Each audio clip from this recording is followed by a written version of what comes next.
گفت اگه تو بیای بشینی مرا نامزدی مرا قبول نمیکنن. اکثر موقع از خدا مرگ میخواستم.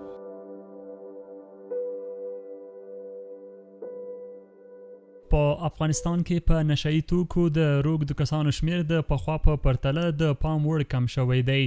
په افغانستان کې عام وګړي د سرپرست حکومت له لوري د نشئی توکو پر وړاندې د کلکې مبارزې ستاینه کوي چې په دې وروستیو کې په کابل کې د روږدو کسانو تر ټولو لوی مرکز پل سوخته او د کابل ښار ځینې نور ځایونه هم له روږدو کسانو پاک کړي او دوی ته تر درملنې وروسته د حرفوي زده کړو زمینه هم برابره کړې ده.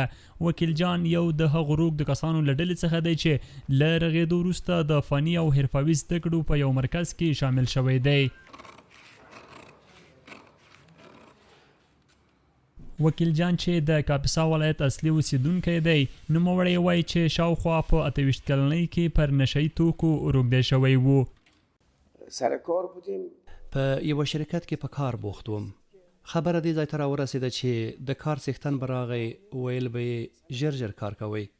راځئ زه یو شی در کوم د کار لپاره مو انرژي لوړوي.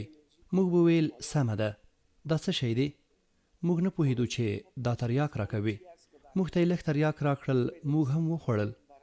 نه پوهېدو چې دا به په راتلونکي کې موږ ته زیان رسوي او له ستونزو سره به مو مخ کوي. تریاک به مو چې وخوړل د 5-6 ساعتونو کار به مو په 1 ساعت کې کاوه. د بدن واک او اختیار مو له لاسه ووت. نه په لوږه پوهېدو او نه هم په تند او ستړیا. دې چارې تر 1 کال پورې دوام وکړ او روږدی شوم. یوه ورځ له پل سوخته سره ناست وو چې چاپه راغله او ټول یې ونیوه. ټول یې امید کم ته راوړو. تر 3 میاشتې هلته تر درملنې لاندې وو او پاک شو. وروسته د کار او ټولنیزو چارو وزارت چې زه ورڅخه مننه کوم زموږ مخې ته یو څه کېښودل چې زده یې کړو او د کار زمینه یې راته برابره کړه. وکیل جان چې شاوخوا 25 کاله یې نشئی توکي کارولي وایي چې په دې موده کې یې ډېر زحمتونه او دردونه ګاللي دي. نوموړی وایي نشئی توکو داسې حالت ته رسولی و چې نور ژوند او کورنۍ ترې پاتې وه.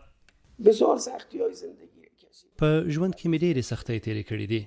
هغه ورځې ته ورسېدم چې د خور کور ته مې لاړم. هغوی کور ته د ننوتو اجازه رانه کړه.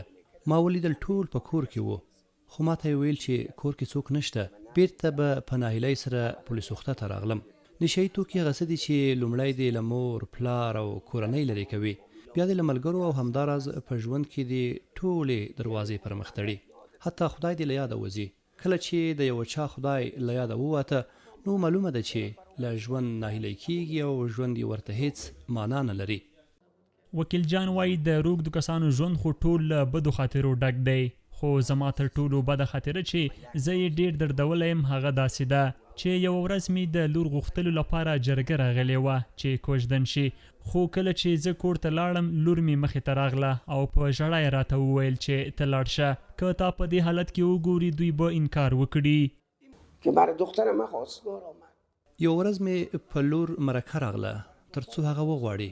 نو په کوم اطاق کې چې میلمانه وو او زما د کورنۍ غړي ناست وو ما غوښتل چې ورننوځم. لور مې رامنډه کړه او په ژړا یې راته وویل پلاره ته مه راننوځه. که هغه خلک تا او ستا دا وضعیت وګوري بیا به زما له غوښتلو انکار وکړي. زه له کوره په بیړه راووتم او په کوڅه کې مې په چیغو چیغو وژړل او له دې ژونده په مرګ راضي شوم. وکیل جان وایي له درملنې وروسته چې کله ورته د فني او حرفوي زده کړو په مرکز کې د کسب زده کولو زمینه برابره شوه. له 4 میاشتنۍ زده کړې وروسته په دې بریالی شوم چې هر ډول بکسې جوړې کړم. نوموړی وایي له دې ځایه تر تلو وروسته مې پلان دا دی چې په دې برخه کې خپل کاروبار پیل کړم او د یو عادي انسان په څیر خپل ژوند ته دوام ورکړم. ما برای خانوادیم که زه مې کورنۍ ته تر څو چې ژوندی یم پړ یم. زه مې له خدایه ډېر زیات خوشحاله یم چې بیرته روغ شوم پاک شوم. زه داسې فکر کوم لکه یو خوب چې وینم. له تداوۍ وروسته دلته 4 میاشتې زده کړې ماته د 40 کلونو تجربه راکړه. زه اوس یو ښه کسبګر یم. له دې ځایه چې ووځم خپله هټۍ جوړوم او بکسې ګنډم او پلورم یې. د ورځې چې 3 بکسې جوړې او وپلورم زما د ټولې کورنۍ مصرف پوره کوي. زه اوس ډېر ښه احساس لرم چې روغ شوی یم.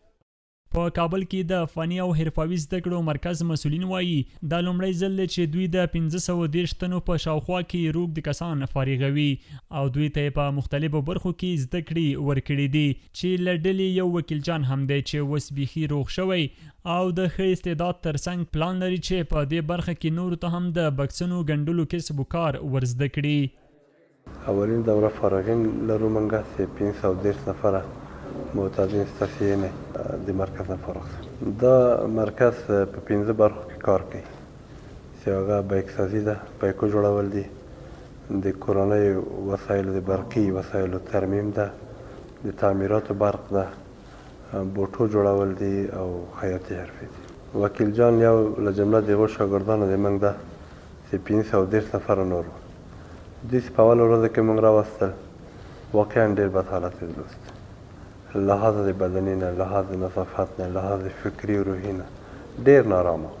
په داسې حال کې چې د افغانستان د سرپرست حکومت کابو 2 کلونه تیر شوي دي، تر دې دمه ورڅخه د ځینو نورو برخو ترڅنګ په 2 برخو کې عام افغانان ډېر خوشحاله دي چې یوې په ټول هیواد کې د خروالۍ خدمات دي او بلې د نشهیي توکو پر وړاندې کلکه مبارزه کړې ده.